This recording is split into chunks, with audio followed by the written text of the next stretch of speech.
Hi, everyone. So I'm very pleased to introduce new lecture series on multi-agent systems. And this is kind of the introduction slides for control of multi-agents.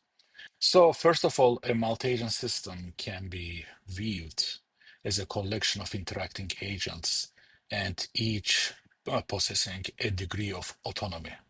And these agents are designed to collaboratively or competitively achieve individual or shared objectives in a shared common environment.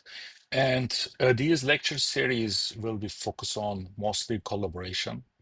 I don't know how much I'm going to discuss about the competition aspect, but I may. So I will mainly focus on collaboration aspects though.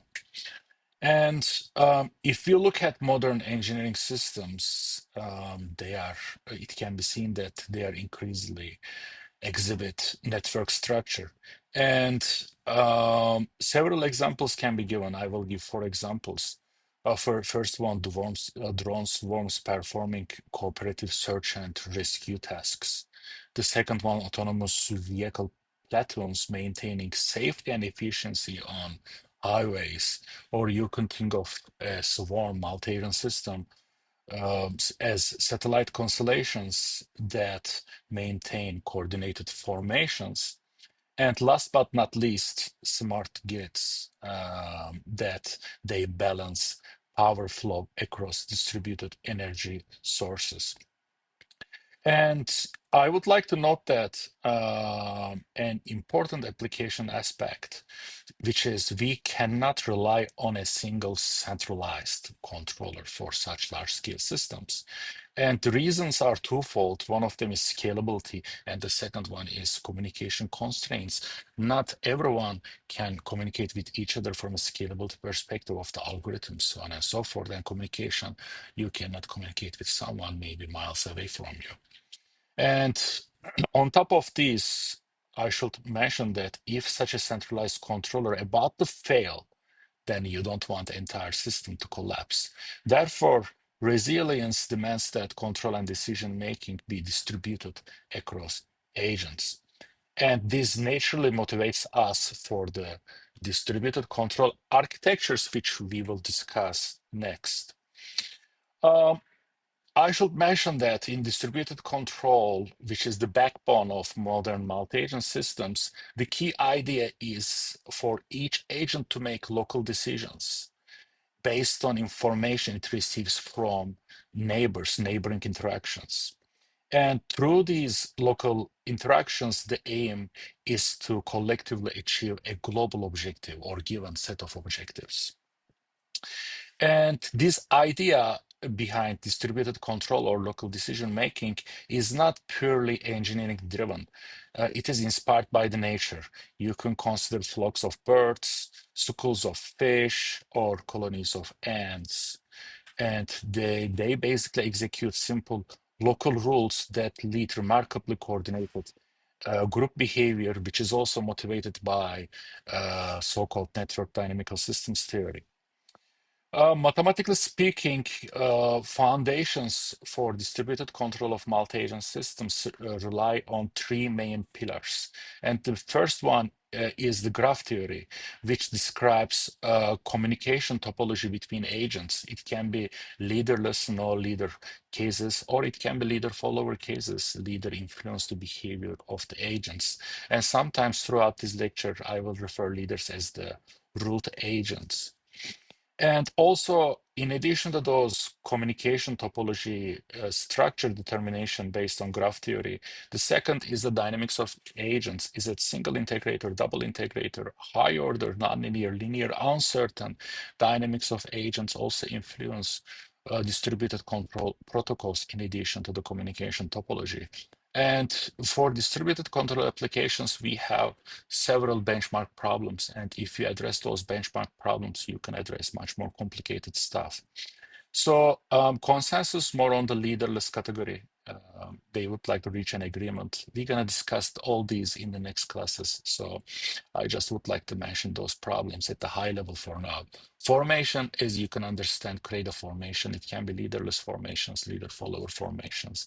And synchronization. Synchronization, unlike consensus, which people agree on some data based on their initial conditions, synchronization happens with a leader or root agent trajectories, leader trajectories. Each agent that doesn't know the desired commands available to the leaders, they would like to synchronize them with the leader behaviors, which we're gonna discuss. And throughout these lectures, in addition to theory, you are going to see a bunch of examples and MATLAB codes you are going to see on your screens. And let me say a few words about the prereqs. So in my YouTube channel, you are going to find two playlists on basic control systems at the undergraduate level called lectures on control systems, as well as graduate level courses, lectures or advanced control systems, which you have more videos there. If you are not familiar with controls, which I expect to understand multi-agent systems, a level of familiarity in controls, make sure you understand the distinctions between open loop and closed loop. What do we mean by a transfer function and how we use block diagrams in controls? So from these 13 videos, you can only watch these three. If you want, if you don't know, if you already have a good understanding on basic control systems, it will be nice to review some of the lectures on lectures or advanced control systems. In those lectures, you are going to see initial videos will be on modeling aspect, then stability aspect, and the control aspect. From the modeling, if you just look at Laplace domain versus time domain and state space representations, that should do the job for multi-agent systems. If you want, you can also review these two additional videos, but the main two videos are here. And with regard to stability, you should know Lyapunov stability, so you should review this video, and eigenvalues and more when we say a matrix is Hurwitz based on eigenvalues on the open left-half plane, so on and so forth. You need to watch these two videos. And the other stuff will be helpful in general for your research on multi-agent systems or any other domain, but at least watch these two videos. And regarding controls, I would recommend to watch first 5 videos. State and output feedback for single systems. And we used to make some matrices Hurwitz by choosing control gain K. We either use pole placement or linear quadratic regulator. You can review both. Both videos first cover the theory and then second videos cover the MATLAB application examples. And these 5 videos are important to watch in addition to these two and these two. And if you like, it would be nice to overview control of first order and second order systems. It is like single integrator, double integrator systems. It is good to know those stuff. And finally, in this introduction video, let me acknowledge 2 key sources that form the theoretical foundation of these lecture series. The first one is Graph Theoretic Methods in Multi-Agent Systems by Mehran and Magnus. And it's a great book. I started multi-agent systems by attending Magnus's lecture at Georgia Tech at that time, and he was using this book. I think it's a good book to start. And if you want,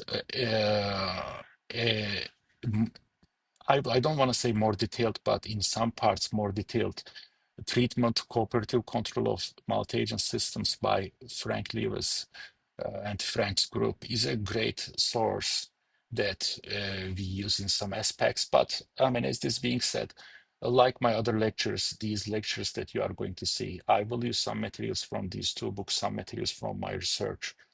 And I will cover only the most important stuff that you will need immediately for your research. And these lecture series will be self-contained. You don't need to go and read further from these books, but it is good to have these 2 books. As this being said, thank you.